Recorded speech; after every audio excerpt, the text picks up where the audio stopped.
Crystal. Yes, it's the Office of the State School Security Marshal, or the OSSSM office, or we like to call it the Awesome Office. So that's a lot to put on a hat. So happy to be here with you today. I've got a half an hour to kind of go over some issues on school safety and security. Some of the stuff you're going to hear, you've heard me say before, but we've got new people in the room, so we've got to catch them up. I want to talk about the references that you have and relationships that you have with our office and how we can assist you in school safety, of course, along with going through with our risk assessments and then our SRO training that will be starting this summer. So what I really want to do is kind of go over our risk assessments. We're about halfway through this year on this school session's risk assessments. Also kind of want to go over with you some successes that we've had and some things we need to watch for that our compliance officers are seeing, and then some of the new trends that we're seeing that you guys and gals need to keep an eye out for that is kind of popping up, and we really don't know what to do with it yet, but we're working with people that know a lot more about these things than we do, and we'd like to keep you informed. So with no further ado, I'm going to start going over our protocols. I'm assuming I have a lot of principals and administrators in here. And one of the things that we're finding as we're doing our risk assessments is these risk assessments actually started in 2020. We had the wonderful COVID incident, and we worked through that and got our risk assessments even completed when schools were out. And then, now we put out about 4 reports that are legislative mandated on the safety of our schools as it relates to these risk assessments. So, we all kind of thought, well, once we get into 4 or 5 years of this, it's kind of be one of those things. We're not going to have to explain much, or, it's kind of going to be old hat. And what we're kind of running into is that there's a high turnover rate. Go figure, law enforcement wise, teacher wise, bus driver wise, and administrator wise. So we're walking into a lot of schools that have brand new principals that may have been a math teacher the year before, and now they're in charge of school safety. So we're having to do a lot of explanation on how the bill is and what the mandates are, and that's okay, because that's what we want you all to do, is understand school safety before we even come in and do our risk assessments. We rather come in and say, hey, you're doing a fantastic job, keep up the good work. And then if we see issues, say, this is what needs to be fixed. But we want you to be there before we show up. When we come in to do a risk assessment, our risk assessments start in late August, early September, and run all the way to, the end of the school year. Your school may not be assessed until April. So we want everybody to be at their best and following all of the protocols and all of the mandates before we get there. And one of the things I really want to get across is we are a compliance agency, but we're also a resource agency. So if you have questions about the mandates, if you have questions about safety concerns, get a hold of your compliance officer that's been assigned to you. If you don't know who your compliance officer is, get a hold of your SSC. If you don't know who your SSC is, email me right now and I'll send them their name. They work for your district and they're our conduit. But, we talk and speak to everybody that's got questions, and we want to get people in the right spot. So the biggest thing we're going to talk about right now is just that communication factor. If you have questions, ask them. If we don't know the answer, we'll find somebody that does. We work very hard and we work directly with Kentucky Center for School Safety. They're the clearinghouse for all school safety things in the state of Kentucky. And we share a lot of stuff with that folks across the United States and trying to get things moving that maybe other states are doing. And of course, a lot of other states are looking at what we're doing. So please ask questions. Let's talk about our risk assessment protocols. Our compliance officers, all of them are assigned a district, all of them are assigned schools. So you have the same one that comes in every year. Haven't had a lot of changes in the last couple of years, so it should be familiar faces. But what we start off is make sure that your school safety coordinator has given you the risk assessment. And what we want you to do is actually go through that risk assessment. Those of you that have school resource officers, if they have attended SRO 1, they have done the risk assessment already on your schools. So get with them and see. They may have already done the risk assessment, and they actually know what the risk assessment is and how to do the risk assessment. And that's a great resource within your school, is using your school resource officer, or your safety individuals that you have assigned to your school. Now, the reason why we want you to fill these risk assessments out is not to make our job per se easier, where we just walk in and take the assessment. We want you to know where you stand in school safety in your schools. You may go through and realize, well, I've got a lock broken, or you may go through and realize I've got an issue here, or our intercom is not working, or something of that nature. We want those things fixed even before we arrive. So, you know, if we're not showing up at your school until April and you've got a broken lock somewhere or intercom, we need to get to it and get that fixed. So that's why we want you to have that risk assessment. Also gives you an opportunity to make sure your threat assessment teams, your trauma-informed care teams are up to snuff. You've got the right people in those spots. Their information is correct, and we'll talk about threat assessment teams here in a second and the importance of them. So make sure those are filled out. If you have questions on them, get with your SSC. Your SSC is required to train you on those risk assessments if you're principals or administration. So they get a training every year. In fact, we pulled some of this from their training that I give the SSCs every year. So they should be helping you out with those risk assessments. Contact your compliance officer if you need help. That's, again, I'm going to emphasize that.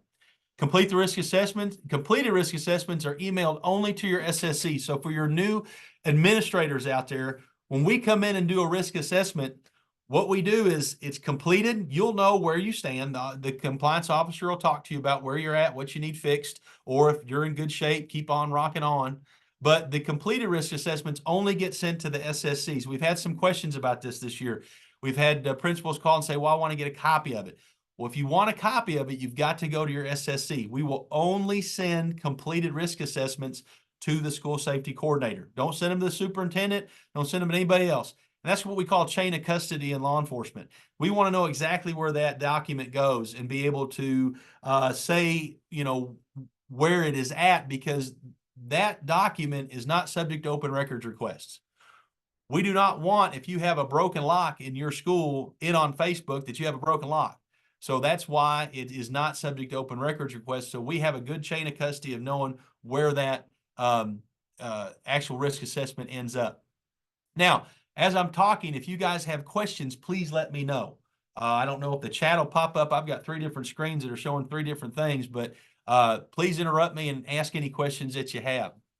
Now, exemptions, if you all need exemptions, we do have a set for exemptions only for interior doors. That exemption was changed in 2020 when we realized that not all interior doors can be locked during instructional time due to some certain reasons. That could be egress for fire marshal. That could be that there's no actual door there. It's not built in particular way, or is it used as a thoroughfare. We usually do those exemptions throughout the summer, but a lot of times we'll get requests for exemptions because of construction.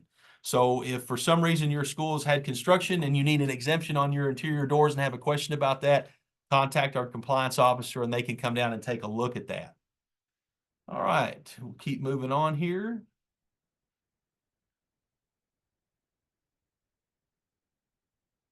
All right, we talked about the exemptions again.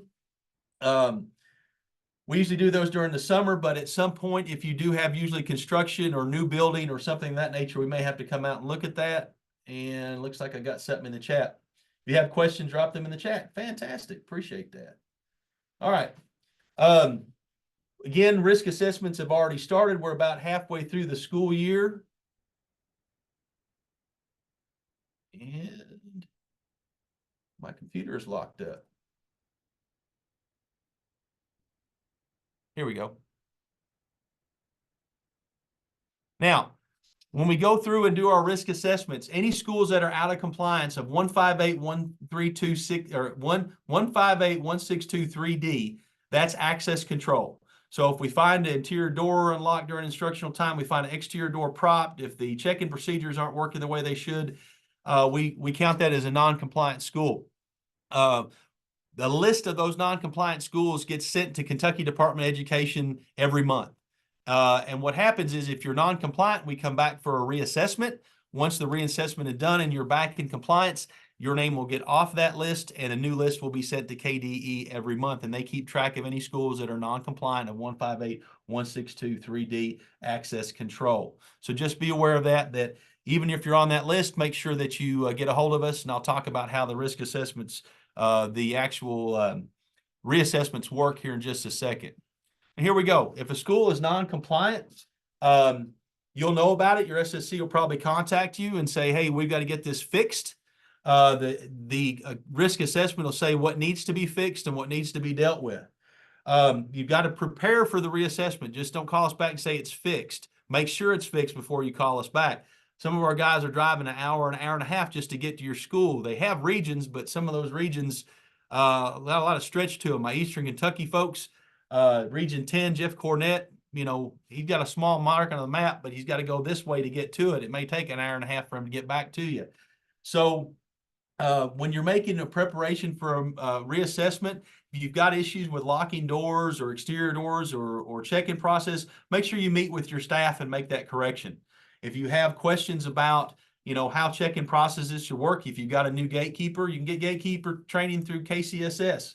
We'll make reference to that on our risk assessment.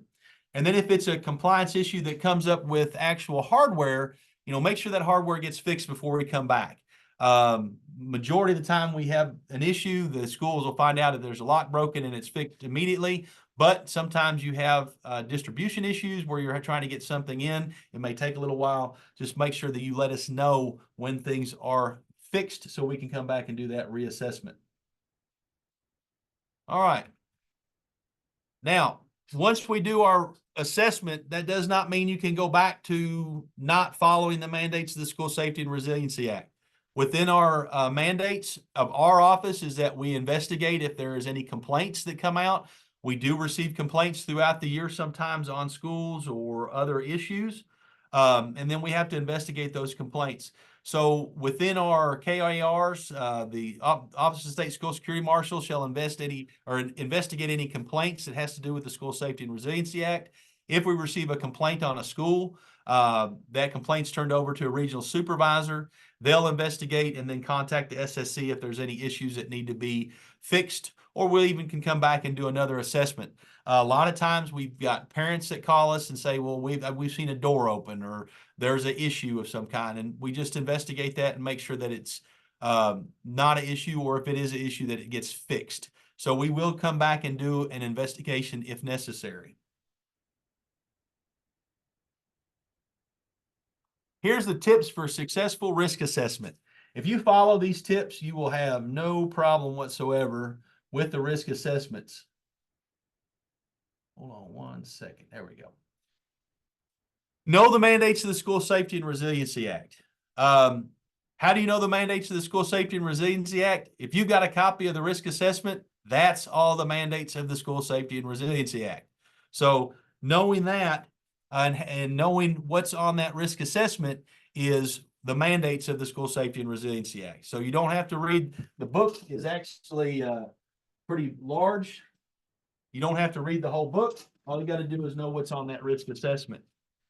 Meet with your assigned compliance officers if you have any questions. If you're a new principal, there's nothing wrong with getting hold of the compliance officer, especially during the summer, and say, hey, I'm a new principal, I'm a new administrator, I'm an assistant principal, I've been given this task of being in charge of school safety. What do I need to look for? What is your issues? Where am I at? Getting a copy of that, the risk assessment from the year before, getting in contact with your SSC and getting a copy of that and see where you were last year. There's no problem with meeting with the compliance officer to find out and ask questions. You should be trained by your SSCs. If I've got SSCs on the line here, you know that you have to train your principals on the risk assessment tool, making sure they know how to fill it out and what's in it. Of course, we do that training in the summer for our SSCs, but you need to pass that training along to your principals as well. This is basically for our SSCs. Visit your schools and make sure your mandates are being followed. As principals, walking around the building and making sure you walk around the building all day long anyway. I know you're not stuck in your office, you're moving around. So if you're seeing doors that are unlocked that are not supposed to be, if you're, catching a brick or a rock in the exterior door, find out what the issue is and fix it before we even get there, or after we've been there, make sure that that's fixed.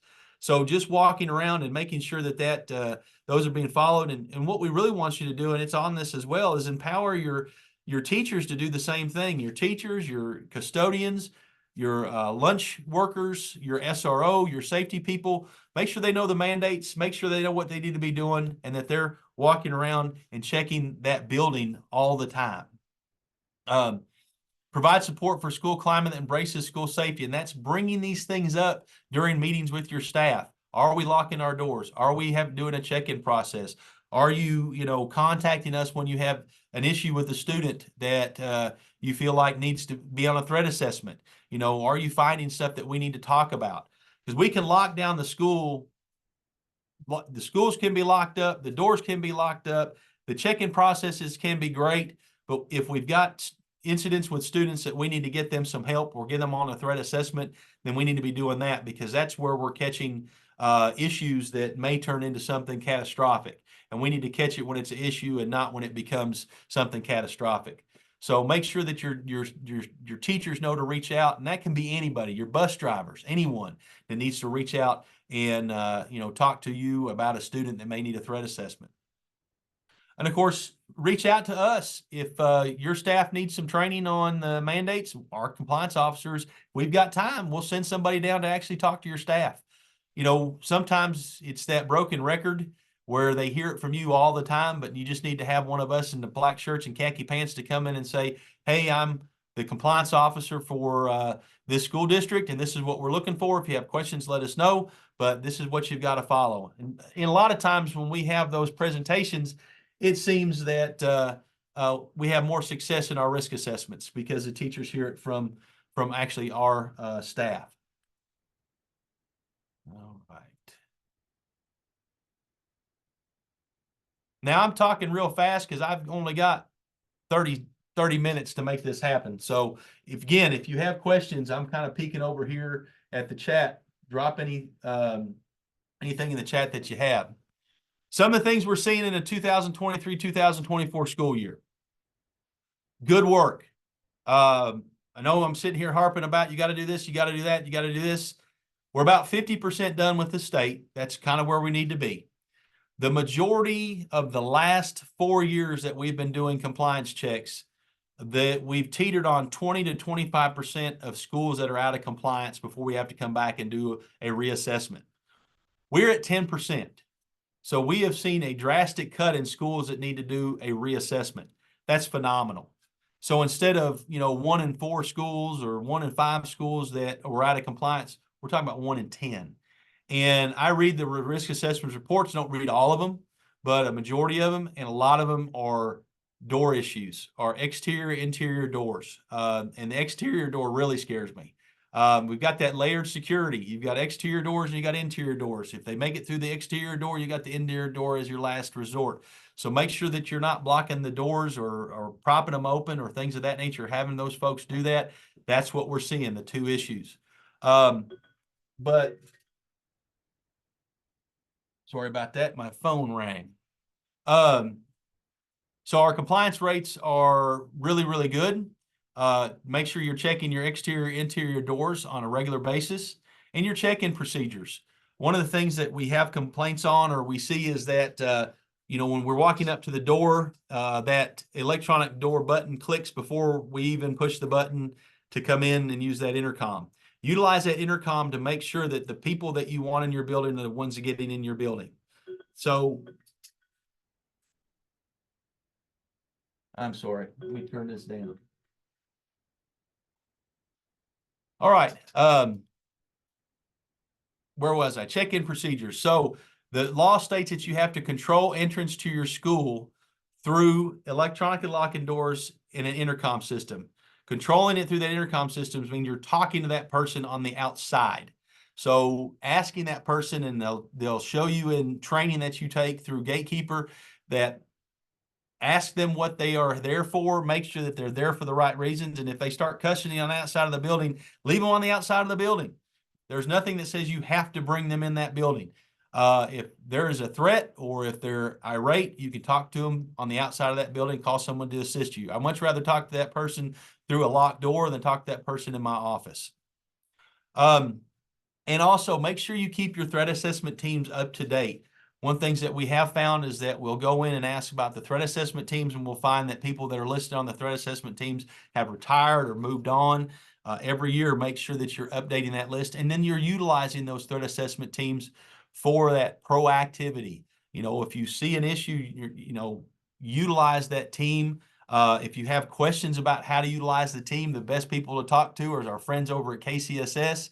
Linda Tyree and Wes Cornett do a phenomenal job of training on the threat assessment teams, and they can answer a lot of questions for you. I saw Linda somewhere in here, I think, and Wes is probably around, so I threw you underneath the bus, but I know that you do a great job with that. All right. Real quick, I know I only got about 10 minutes left, but legislative changes that we've run into that started last year, get ready for changes this year. We never know what's going to happen legislative wise. And of course, we're right in the middle of the session. We know that they added right at the end of the session last year about emergency operations planning. I'll just go through it real quick. A written cardiac emergency plan must be in place. Emergency plans should be given to all school staff. One thing that we do get questions about is that, you don't have to give your whole emergency plan to staff, just the stuff that they potentially need. If you're trying to keep, and you should be keeping your reunification sites to yourself, that does need to go out on Facebook. So, just give what your teachers what they need to function with that emergency plans. Emergency plan also, if you have a school nurse, they should be reviewing it as well. I'm going to go over these real quick so I don't run out of time. There's a lot of other things that are involved in the emergency plan, and I've given you this PowerPoint so you can look it over, but it's training your athletic folks, it's training your coaches, it's doing some simulation on emergency planning. It's maintaining your AED, electronic external defibrillator, and having communication with your emergency folks. Also, minimum of 3 employees in the school and interscholastic coaches are trained in the use of portable athletic or automated external defibrillator devices, and ensuring all the athletic coaches maintain resuscitation certification. Also, with the emergency plans, it goes into off-campus, making sure that you have plans in place when you're off campus with your emergency plans. Now, all these emergency plans, if you're having trouble writing them or issues with it, Kentucky Center for School Safety has templates for you to use. So if you're looking at this and going, oh, we don't have these, get on KCSS's website and they can help you with that. One thing I want to get to, and that's why I keep clicking through here is pretty fast, is Project Adam.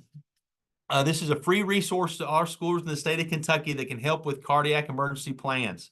It's a team of pediatric cardiologists and pediatric residents who want to help schools in Kentucky through validated resources of the National Organization of Project Adam. They will come to your school and work with you on your emergency operations plans, especially when it comes to AEDs, for $0. Right there is the link for that. It's also located on the KCSS website. So you can go to them. These folks, they came to us and gave us a presentation on, basically trying to sell this program. And at the end of it, I'm like, give me a link. This is phenomenal. We have schools that are looking to, make these things happen. And if you've got a group that can come in to help you with these, then by all means, utilize them. So Project Adam, again, there's the link. It'll be on the link that in the resources. Get a hold of them and they'll be happy to come in and assist you with your emergency operations plans. And these folks know what they're talking about. They're the cardiologists and the residents. They're the doctors that can come in and assist you. All right, new safety and security issues. Make sure you're keeping up with your threat assessment teams. Keep them up to date and utilize them when needed. When the last shooting we had in Iowa, I don't know the whole deals with that, but we'll be looking at to see if that child was on the radar, if he had been through a threat assessment team, if threats had been made. If you get an opportunity and ever have Dr. Langman, sometimes he comes down to Greg. He does a phenomenal job. I know Greg brings him in, and we'll be bringing him in for some more training. Talks about leakage. He talks about that the majority, if not all, of school shooters had some leakage or when I say leakage, they had told somebody about what they were planning or told somebody that they were in distress. So make sure that your threat assessment teams are up to date, trained in what they need to know. Please highlight your tip lines. John Akers and KCSS put out magnets for the tip line. We are starting to get tips from people's homes. I think those magnets are working. because what happens is that, you know, people see the tip line or whatever at school, but then they go home and that's when they end up making their calls. The Kentucky Office for Homeland Security does a phenomenal job with that. When they get tips, you know, by law, they have to contact the local law enforcement agency and contact the schools. They continue to keep in contact with us if we need to assist in any way. So make sure you're pushing your tip lines, you know, and you got to look at it as it's a number, but my gosh, if someone uses that number to save someone's life or a bunch of people's lives, it's very, very important. Something that's just came on our radar, Linda Tyree's out here hosting the Safety Summit May 29th and 30th. Thank you for getting that in. Please go if you can. I know they're going to have some great speakers there, so thank you, Linda, for throwing that on. I knew you were in here somewhere. We've just come across some new technologies that we didn't know about. We had kind of heard about it, and we just saw it for the first time in a couple different districts. What you're seeing is a picture here of a flipper device. If you guys go and search on the internet, it is called the Ultimate Hackers Tool. I would suggest looking that up, and if you see this in a kid's hand, you need to investigate. From what our research has been is that this can be used to copy some of the key cards that you would use to get in and out of your building.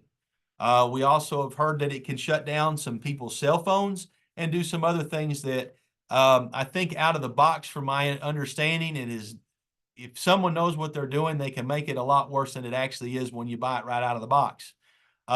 We actually ordered one. It was very simple to do that. It's coming in the mail, and we are going to give it to our IT folks to see what they can do with it. But to me, this is a security threat.